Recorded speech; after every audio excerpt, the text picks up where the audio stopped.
பிசினஸையும் ப்ராஜெக்டையும் நானே ஆரம்பிக்கலான்னு இருக்கேன். ஆமா அபி, இதை விட ஒரு பெரிய ஆச்சரியம் உனக்கு காத்துக்கிட்டு இருக்கு. அது என்ன தெரியுமா?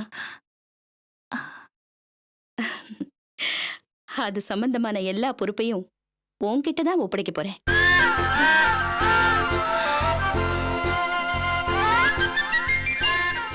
என்ன மேடம் சொல்றீங்க? அபி, என்னடா இவ இப்படி சொல்றாளேன்னு உனக்கு ஆச்சரியமா, கொஞ்சம் பயமா, ஏன் சந்தேகமா கூட இருக்கலாம். ஆனா நான் இப்படி சொல்றதுக்கு காரணம் இருக்கு அபி. என்ன காரணம்? நான் ஒரு என்ஆர்ஐ, பெரிய பிசினஸ் உமன், கோடீஸ்வரி. ஆனா என்னையே அசைக்க பார்த்தாங்க. யாரு? ஆரம்பத்திலேருந்து என் கூட பழகினவங்க, ஃப்ரெண்ட்ஸா, பார்ட்னர்ஸா இருந்தவங்க எல்லாரும் ஆம்பளைங்க. இத்தனை சாதிச்சும் என்ன அவங்களால ஜீரணிக்க முடியல. ஏன்னா அவங்க எல்லாரோட அடிமனசுலயும் ஆம்பளைங்கிற திமிரு, இவ பொம்பளை தானேங்கிற துவேஷம். ஆமா அபி, நான் தோத்துட்டதா நினைச்சு தள்ளி போய் சிரிச்ச அத்தனை பேரும் ஆம்பளைங்க. அதை நினைக்கும் போது என் மனசு குமுறுது. அவங்களோட ஒரே எதிர்பார்ப்பு என்ன தெரியுமா? பொம்பளைங்க நாம தோத்துக்கிட்டே இருக்கணும், அவங்க கிட்ட உதவி கேட்கணும், அவங்க நமக்கு தயவு பண்ணணும், அவங்க உதவியை நாம வாங்கிக்கிட்டு பல்ல காட்டிட்டு தேங்க்ஸ் சொல்லணும். அதுதான் அவங்க மேல் ஈகோவுக்கு ரொம்ப அவசியமா இருக்கு. அபி, விஸ்வநாதன் சார் உன்னை பத்தி நிறைய சொல்லியிருக்காரு. உன்னை அந்த ஆதி எவ்வளவு டார்ச்சர் பண்ணிக்கிட்டு இருக்கான், நீ அதை எதிர்த்து எவ்வளவு தூரம் போராடிட்டு இருக்கேங்கிறதையும் சொன்னாரு. நானே அதை நேர்லயே பார்த்திருக்கேனே. எனக்கு ரொம்ப ஆதங்கமா இருந்துச்சு அபி. அபி, நானும் உன் வயசுல உன்ன மாதிரி தான் இருந்தேன். சுலபத்துல விட்டு கொடுக்காதவளா, தோல்வியை ஏத்துக்காதவளா, மனசு பூரா நெருப்பெறிகிற மாதிரி வெறியோட இருந்தேன். அதான் இன்னைக்கு இப்படி ஒரு இடத்துல இருந்துகிட்டு உன்கிட்ட என்னால பேச முடியுது. புரியுது மேடம். சோ நீ தோத்தா ஒரு விதத்துல அது என்னோட தோல்வின்னு என் மனசு சொல்லுச்சு. நாம தோக்க கூடாது அபி. நீயும் நானும் தோத்தோம்னா அது ஒட்டுமொத்த பெண் குலத்துக்கே தோல்வி மாதிரி அர்த்தம். நம்ம தோல்வியை உதாரணம் காட்டியே இந்த ஆம்பளைங்க இன்னும் 1000 பொம்பளைங்களை சாதிக்க விடாம முட்டுக்கட்ட போடுவாங்க. அத நானும் நீ அனுமதிக்க கூடாது அபி. அதுக்கு ஒரே வழி, நாம ஜெயிக்கணும், நான் ஜெயிக்கணும், அதுக்கு நீ ஜெயிக்கணும். சரி, நான் என்ன பண்ணணும்னு சொல்லுங்க. நீ இப்படி கேப்பேன்னு எனக்கு தெரியும். இதுதான் அபி. இந்த குணத்தை தான் நான் நம்புறேன். அபி, எனக்கு பணம் ஒரு பிரச்சனையே கிடையாது. ஆனா நேரடியா நான் முதலீடு பண்ணா என்னோட பழைய பார்ட்னர்ஸ், ஆதி மாதிரி ஆளுங்க, என்னோட நாடு, சிட்டிசன்ஷிப், அது இதுன்னு தேவையில்லாத பிரச்சனையெல்லாம் கிளப்புவாங்க. அதை நான் தவிர்க்க விரும்புறேன். என் ப்ராஜெக்ட நான் மறுபடியும் ஆரம்பிக்க போறேன். ஆனா உன்னோட பேர்ல, உன்னோட அபி கன்ஸ்ட்ரக்ஷன்ஸ் தான் இது கட்ட போகுது. ப்ராஜெக்டோட ஓனரும் நீதான், பில்டரும் நீதான். ப்ராஜெக்டுக்கு தேவையான கோடிக்கணக்கான ரூபாய நான் உன் பேர்ல இன்வெஸ்ட் பண்ண போறேன். எஸ் அபி, எஸ். மேடம், நான் எப்படி மேடம்? நீ இதை புரிஞ்சுக்கணும்னு தான் நான் அவ்வளவு தூரம் பேசினேன். சரி, அதெல்லாம் சரி மேடம். ஆனா இவ்ளோ பெரிய பொறுப்பை என் மேல எந்த நம்பிக்கையில நீங்க கொடுக்கறீங்க? அபி, நான் உன்னை நம்புறது என்னையே நான் நம்புற மாதிரி. என்னோட ஆல்டர் ஈகோவா உன்னை பாக்குறேன். இந்த ஊர்ல நான் சாதிக்க நினைக்கிறதெல்லாம் உன் மூலமா சாதிக்க போறேன். எஸ் அபி, எஸ். அபி, ஏமா தயங்குற? நீ சரியான இடத்துக்கு தான் வந்திருக்க. Madam, you are great. I salute. Thank you sir. நான் அபியை நம்புறேன் சார். அபியால முடியும்.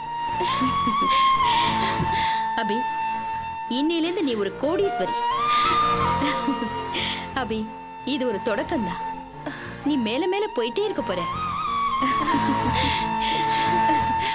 Thank you madam. இன்னொரு முக்கியமான விஷயம் இருக்கு அபி.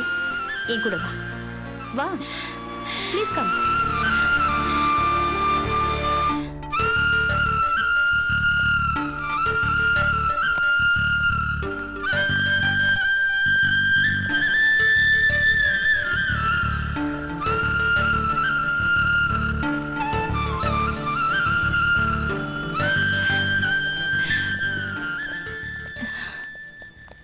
அபி, இதான் உன்னோட கார். கங்க்ராச்சுலேஷன்ஸ். என்னோட காரா? குமார், மேடம், இந்த சாவி பிடிமா. எதுக்கு இதெல்லாம் மேடம்? பரவாயில்ல, வச்சுக்கோமா. வாழ்க்கையில இனிமே உனக்கு நல்லதுதான் நடக்கும். Wish you all the best. Thank you madam. All the best Abhi. Thank you sir.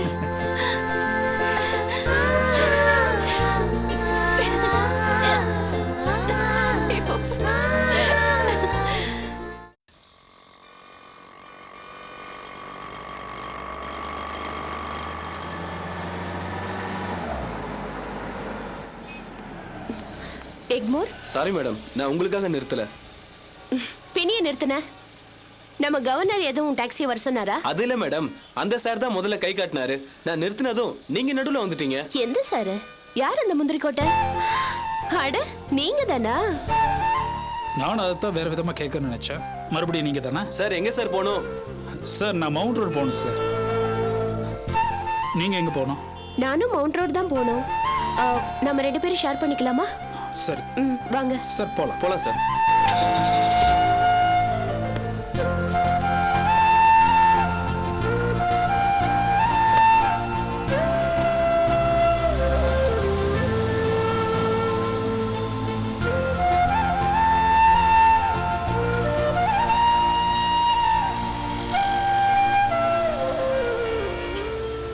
உலகம் ரொம்ப சின்னதில்ல, அதான் நம்ம அடிக்கடி மீட் பண்றோம். ஆனா நான் சென்னை ரொம்ப பெரிய ஊர் நினைச்சேங்க. உலகம் மாதிரியே ரொம்ப சின்னதா இருக்கு. ஓஹோ, இத நான் ஜோக்கா எடுத்துக்கணுமாக்கும். இதை நீங்க சீரியஸா கூட எடுத்துக்கலாம். அப்படி நீங்க சீரியஸா எடுத்துக்கிட்டா அதான் உலகத்திலே பெரிய ஜோக். சரியா புரியல. புரிஞ்சிருந்தா தான் சிரிச்சிருப்பீங்களே.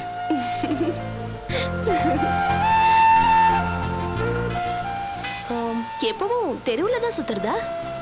அது எப்படிங்க? நான் கேட்க நினைச்ச கேள்வியை கரெக்டா நீங்க கேட்கறீங்க.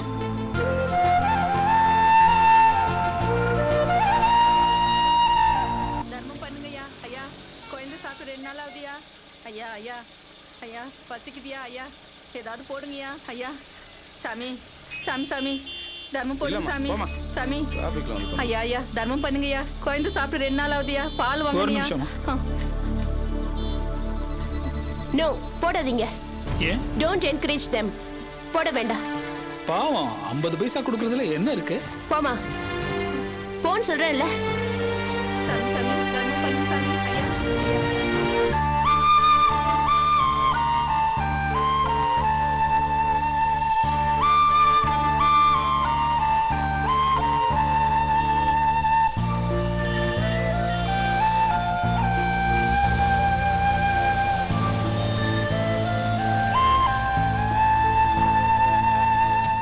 ஐயா ஏங்க இப்படி கடுமையா நடந்துக்கிறீங்க? பாவம், குழந்தைக்கு பால் வாங்கணும்னு கேக்குறாங்க. இந்த அனுதாபத்தை தான் அவங்க எக்ஸ்ப்ளாய்ட் பண்றாங்க. எல்லாரும் போய் சொல்லி ஏமாத்துறாங்க. இது என்னங்க பேச்சு? அந்த பொண்ணோட வறுமை நிஜம், அந்த குழந்தை நிஜம் இல்லையா? நிஜந்தா. குழந்தைய பெத்துக்க தெரியுதுல்ல அவளுக்கு. இந்த குழந்தைய பெத்தெடுக்கிறதுக்கு முன்னாடி இவ என்ன பண்ணிட்டு இருந்தா? எதை காட்டி பிச்சை எடுத்தா? ஒருவேளை குழந்தை பெத்துக்கிறதுக்கு முன்னாடியே இவ பிச்சைக்காரினா, இவளுக்கு எதுக்கு குழந்தை? இவ குழந்தைய ஏன் மத்தவங்க காசுல வளர்க்கணும்?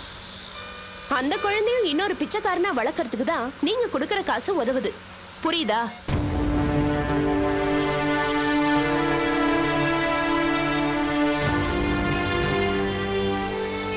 $50 பைசா போடுறதுக்கு இத்தனை கேள்வி கேட்கணுமான்னு நினைக்கிறீங்கல்ல?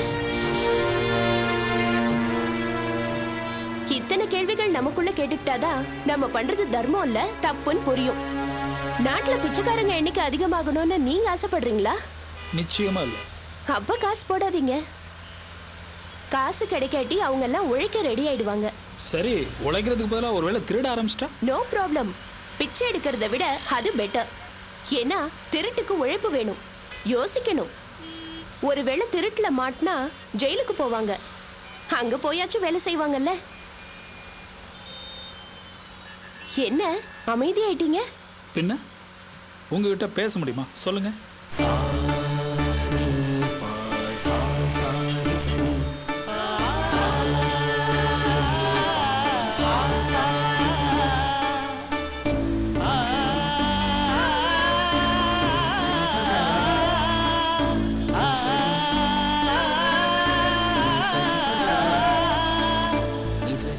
சார் சார், தொண்டை வாங்கி வாங்கிக்கங்க சார். சார் சார் துண்டு வாங்கிக்கங்க சார். அட போமா, நான் யார் கூட இருக்கேன்னு தெரியாம பேசிக்கிட்டு. மேடம் மேடம் துண்டு வாங்கிக்கங்க மேடம். மேடம் துண்டு வாங்கிக்கங்க மேடம். ஒன்னு எவ்வளவுமா?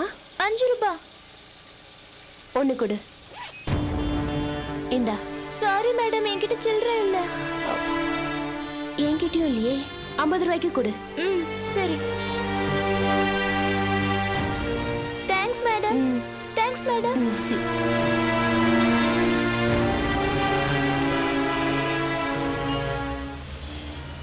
வீட்ல உங்களுக்கு 4-5 கார் இருக்கா? என்ன கிண்டலா? அத்தனை கார் இருந்தா நான் ஏன் டாக்ஸில வரேன்? இல்ல, இத்தனை துணி வாங்கியிருக்கீங்களேன்னு கேட்டேன். இதுவா? ஜஸ்ட் அந்த பொண்ணுக்கு ஹெல்ப் பண்ணதா. வினோதமா இருக்குங்க. அங்க 50 பைசா போறதுக்கு அவ்வளோ பேசுனீங்க, இப்போ 50 ரூபாயை தூக்கி கொடுத்துருக்கீங்க. ரெண்டுக்கும் வித்தியாசம் இல்லையா? அது பிச்சை, இது உழைப்பு. சரிங்க, ரெண்டுமே இறக்கத்தை அடிப்படையா வச்சு தானே இயங்குது.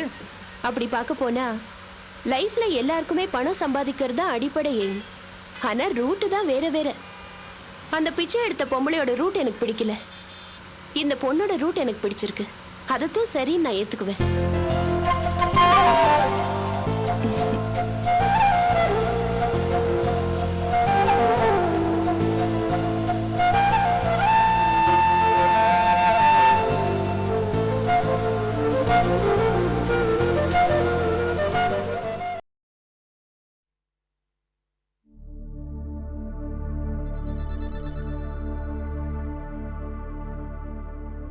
ஏங்கா, இப்ப எதுக்காக திடீர்னு அபியோட ஜாதகத்தை பார்க்கணும்னு சொல்றீங்க? ஏன் சாரதா, பார்க்க கூடாதா? அப்படி சொல்லலக்கா, திடீர்னு பார்க்க வேண்டிய அவசியம் என்னன்னு கேக்குறேன். மனசுல குழப்பம் வர்றப்போ தன்னால இப்படி எல்லாம் தோணும் சாரதா. எதை தின்னா பித்தம் தெளியுங்கிற மாதிரி. இப்ப நீங்க எதை பத்தி சொல்றீங்க? அபி விஷயம்தான் சாரதா.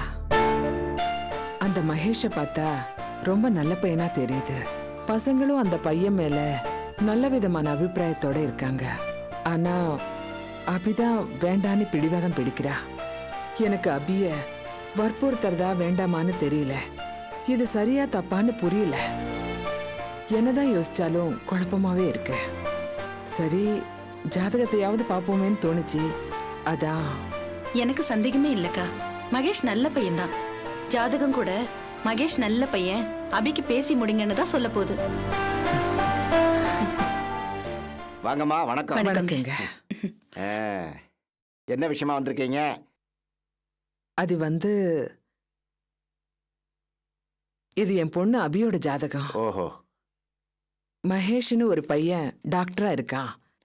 அவன் என் பொண்ணை கட்டிக்கணும்னு ஆசைப்படுறான். இது அவனுடைய ஜாதகம். ஆக 2 பேருக்கும் கல்யாணம் பண்ணலான்னு முடிவு பண்ணிட்டு பொருத்தம் பார்க்கலான்னு வந்திருக்கிறீங்க. அப்படி இல்லைங்க, என் மனசுல பல குழப்பம் இருக்கு. அதை தவிர என் பொண்ணு கல்யாணம் வேணான்னு சொல்றா. மனுஷங்க யோசிக்கிறதுல குழப்பம்தான் மிஞ்சுங்கிற நிலைமையில ஜாதகத்தை பார்த்தாலாவது ஏதாவது தெளிவு பெறக்கும்னு நினைச்சுதான் உங்ககிட்ட ஜாதகத்தை கொண்டு வந்திருக்கேன்.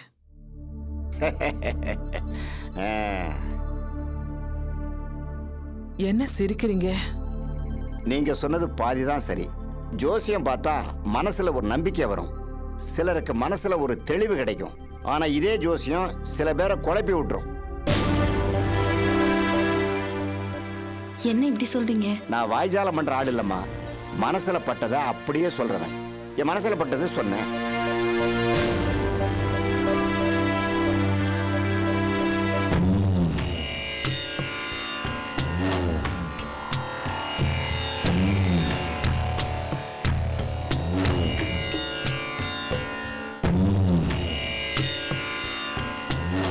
அம்மா, சும்மா சொல்லக்கூடாதும்மா.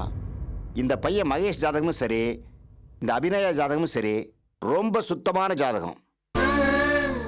இந்த ஜாதகத்துக்குரியவங்க சொக்க தங்கமான பிள்ளைகளா வாழ்வாங்க. ரொம்ப ஒத்து போற மனசுள்ள ஜாதகம் இந்த ஜாதகம். ஆனா என்ன, இவங்க 2 பேருக்கு கல்யாணம் நடத்துறது அவ்வளவு சுலபம் இல்லை, ரொம்ப கஷ்டம்.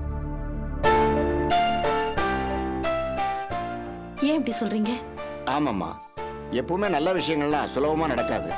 நிறைய மெனக்கடணும், 1008 தடங்கள் வரும். ஆனா கெட்ட விஷயம் ஈஸியா நடந்துடும். ஆனா ஒரு விஷயம், எல்லா தடைகளையும் தாண்டி இந்த கல்யாணத்தை மட்டும் நடத்திட்டீங்கன்னா இவங்களுடைய வாழ்க்கை ரொம்ப அற்புதமா இருக்கும். உதாரண தம்பதிகளா இருப்பாங்க.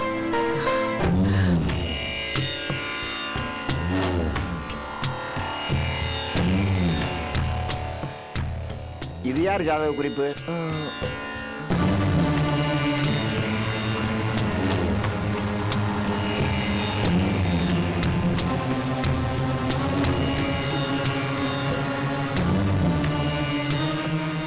பாத்தீங்களா? இந்த ஜாதகனை அந்த பொண்ணுக்கு பாத்தீங்கன்னா ஈஸியா கல்யாணம் முடிஞ்சிடும். ஆனா வாழ்க்கை ரொம்ப துயரமா இருக்கும். எல்லாமே தப்பா நடக்கும். நான் சொன்னேனே கெட்டது சுலபமா நடக்கும்னு, அதுக்கு இதுதான் உதாரணம். இந்த பையனுக்கு அந்த பொண்ணை பேசினா ஈஸியா கல்யாணம் நடக்கும். ஆனா வேதனைக்கு பஞ்சமே இருக்காது. நிம்மதியா வாழவே முடியாது. ஆமா, இது யாரோட ஜாதகமா? அது வந்து பாஸ்கரோட ஜாதகம். அப்போ அபியோட ஜாதகத்துல குறிச்சு வச்சது. சரிதான், நீங்க சொன்னது சரிதாங்க. சமயங்கள குழப்பம் அதிகமாயிடுன்னு சொன்னீங்கல்ல, எக்கச்சக்கமா ஆயிப்போச்சு. இதோ பாருமா, இந்த ஜோசியம் ஜாதகம் இதெல்லாம் சும்மா கைகாட்டி மாதிரிதாம்மா. வழிதான் காட்டும், கொண்டு போய் சேர்க்காது. விரும்புற இடத்துக்கு போய் சேர்றது நம்ம கையில தாமா இருக்கு. புரியுதுங்களா? புரியுதுங்க. அப்ப நாங்க கிளம்புறோம். நல்லதுமா, இந்தாங்க. ஐயா, சந்தோஷமா.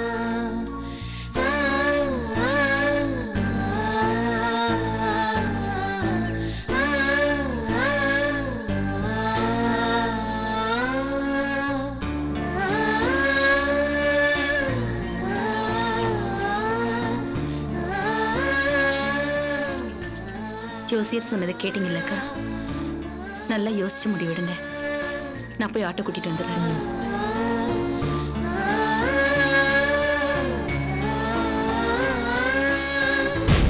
பாஸ்கருங்கிற இந்த ஜாதகனுக்கு உங்க பொண்ணை பேசினா ஈஸியா கல்யாணம் ஆயிடும். ஆனா வேதனைக்கு பஞ்சமே இருக்காது. நிம்மதியா வாழவே முடியாது.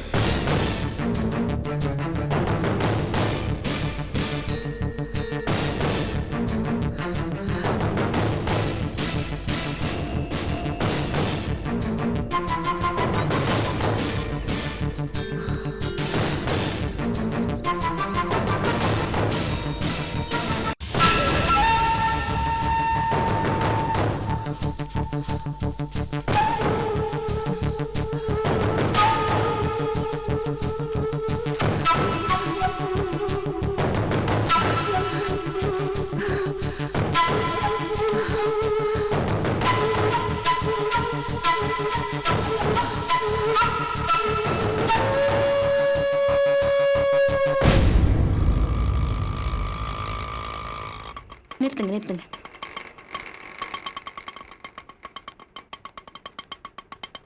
போலங்க.